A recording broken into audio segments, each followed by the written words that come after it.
Alright, so welcome back to yet another video, guys. And so today we are going to do a editing breakdown of the San Francisco cinematic video. And I know that I posted it quite some time ago, but I haven't gotten around to showing you guys the editing process behind it. So without further ado, let's jump right into Premiere Pro.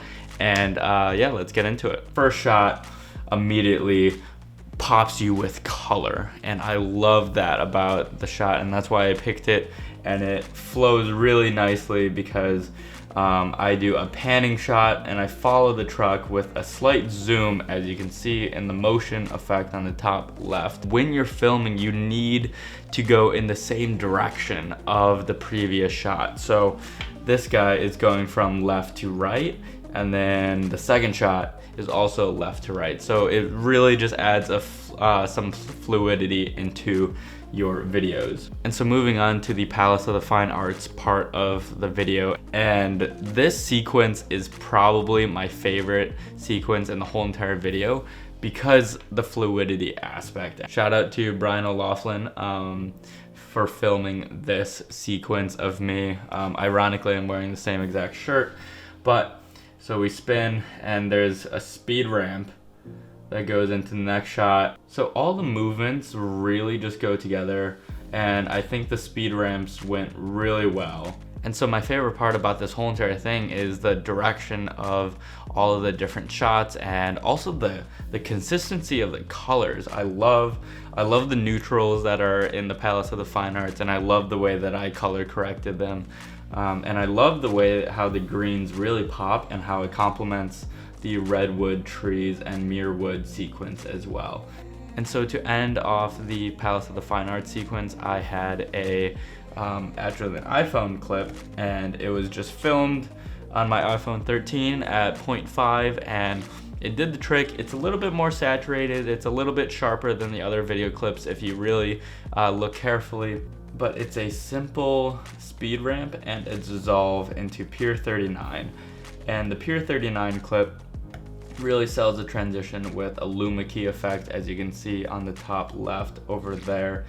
So moving on to the Coit Tower sequence, every single video I really want to challenge myself, whether that's a new effect or a new style of videography. And so for this one, I thought it was going to be really creative if my hand was reaching out and it was kind of pulling at the screen and kind of pulling at the next clip.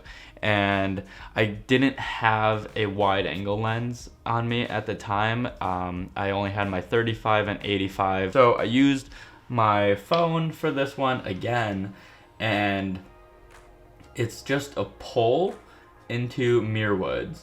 And I think this worked really well because of the luma key effect over here. As you can see, masking out my hand. And make sure that for this one, you have to click inverted. I didn't really know how to connect the downtown area, the Fisherman's Wharf area, and also muirwoods. And so this was kind of my way of making San Francisco seem very seamless. All right, so now we are in the muirwoods. As you can see, there are so many speed ramps. I think the muirwood sequence went really well. I love the colors, and it was especially really tricky because we got there around 9 in the morning, and we were there for quite some time. And as you can kind of see a little bit, this was probably shot in the afternoon compared to some of the beginning clips where it might have been 9 a.m. and so the lighting was a little bit darker, and I really wanted to make it seem all universal. And so I think I did a really good job at that part, just because when I'm filming at one certain place, I wanted to make it seem like it's been one temperature or one time of day. Alright, and so to transition out of muirwoods, we have a little waterfall and masking into another view from Coit Tower. You have to tilt your camera, and I will do a little example real fast.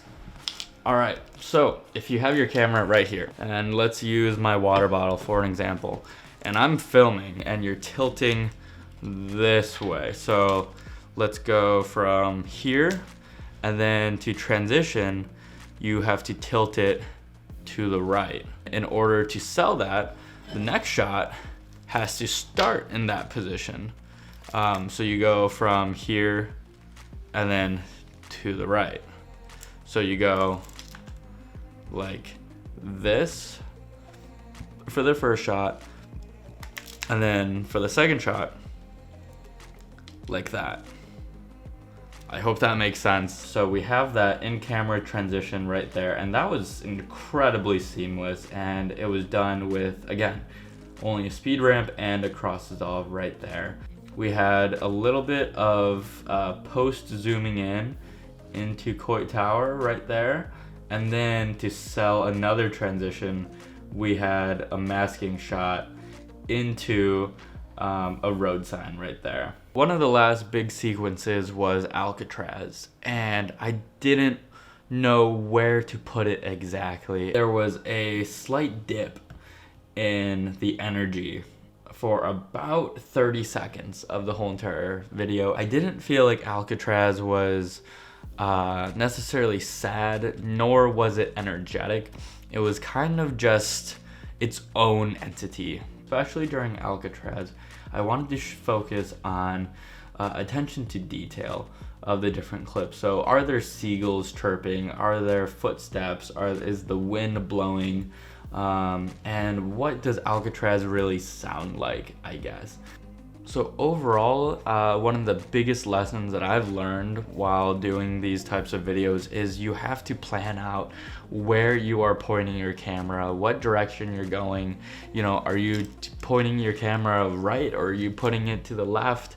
Are you panning to the right? And how these different clips are going to flow well with the other clips that you've shot. And so I would suggest filming a variety of different things at first, and when you really kind of knock down that style that you want, then you know exactly what you need. But I would suggest, you know, writing a very loose shot list before you go out.